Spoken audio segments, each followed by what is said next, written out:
was actually halakhically kosher.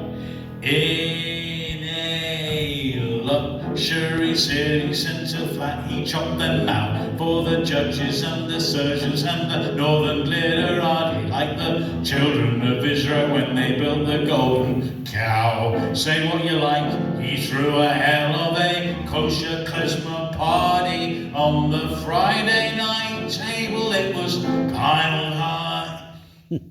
Over the candles he would smelt the challah poppy seeds. He baked a mean hash bagel. He was a wild guy. When he was high, he was pretty fly for a rabbi. Yeah, yeah, yeah, yeah, yeah, yeah, yeah. This is you. Yeah, yeah, yeah, yeah, yeah, yeah. He was mad, wasn't he? He was sad, wasn't he? He lost his wife suddenly. She left him half the man he used to be. He sits in the dock and he sees he's been a schmuck, and he promises from now on he'll be good. The defendant's repentant malud.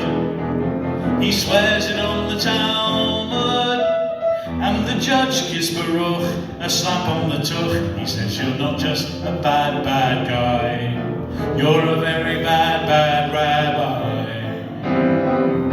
Bad rabbi. Sing along. Bad rabbi. Bad rabbi.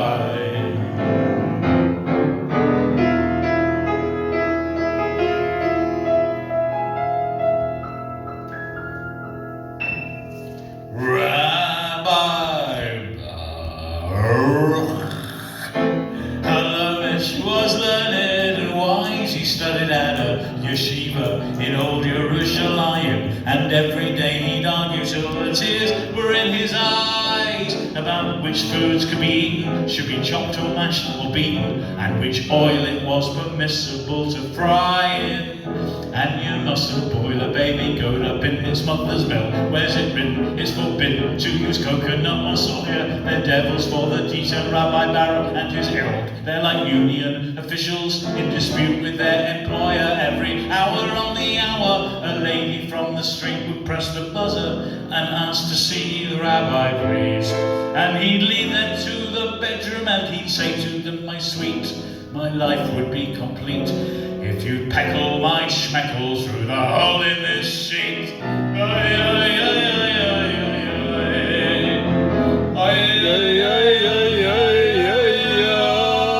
It was nuts, wasn't he? He was a klutz, wasn't he? No, it's a butt, wasn't he? A pillar of the community, but now he's distraught because white nose and he was caught. I will blame him for his cravings to you, for wanting a prostitute or two, to do what no Haredi lady would do. And the judge says, Baruch, this time you are instructed. You're not just a bad, bad guy, you're a very bad, bad rabbi. What was he? Bad rabbi. You may never get this chance again. Bad rabbi. Might as well do it. Bad rabbi.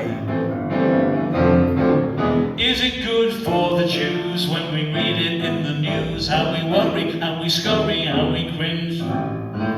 Why could he not have been happy with just the occasional split? Nobody likes to see a rabbi going out on a binge. What did he think he was doing? Treated every day like it was Purim.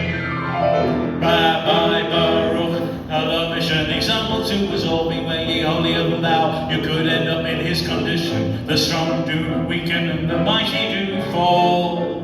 They start off on the pulpit, they end up being the culprit. It's the downside of the missionary position. There's a blessing for the bread and a blessing for the wine, and there's something to be said for a life of piety. If you're downloading porn or you're chopping out a line, remember you can still be seen by the eyes of the Almighty, and you mustn't drive your car on a Yom Tov or Shabbat. And as well as your kippah, you must wear a white hat, you must have tassels on your vest, you must let your sidewalls go. Thank Hashem every morning that you've not been born a girl. Oigo, and you mustn't lay down with your sister or your mum or your fathers or the wives or the daughter of your son son, or your daughter, or her daughter, or your grandma, or your aunt, yes, your very name. Well, what to? Well, I'm sorry, but you can. Though it's frowned upon, surprisingly, first cousins, they'll allow.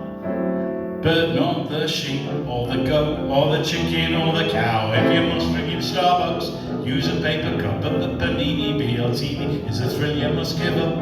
We all know the major commandments, 1 to 10, but nowhere does it say thou shalt not snort cocaine in any one of them. I'm impressed with Channing Park and Cheatham Hill. They're sitting the shiver because it's been an hour and a day. That Randy Rampant Rob, he's popped his last pill, he's bought his last thrill. Say bye-bye to the rabbi. Bye-bye,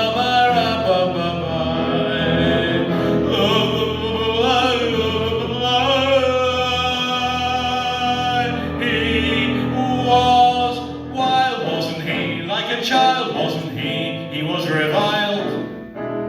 Then he was exiled, wasn't he? He will party no more. He can't wait for Yom Kippur. And he promises those days are dead and gone. He recognizes now that he was wrong. And he'll no longer use the shofar as a bong. And the judge says, Baruch, let's not beat around the burning bush. You're not just a bad, bad guy. You're a very bad, bad rabbi. Bad rabbi. Bad rabbi. Beautiful singing. Bad rabbi. You sound like a synagogue choir. Bad rabbi. Bad rabbi. Well, that's nearly about it. I was in the lobby of a theatre once. Gives us a chance to hear the piano again. And I was in the lobby afterwards trying to sell some CDs, of which I have some here actually, but nobody really wants CDs anymore. Although if you wanted to buy a CD, you could just not take one. Anyway, the point is, there I was, and these people pushed to the front of the line, and they said, "Hey, you know that song about the rabbi?" I said, "Yes." They said, "We're his family." And then they said, "We love that song." And they bought 3. Who knew? Anyway, I thank you very much. It's been a great pleasure.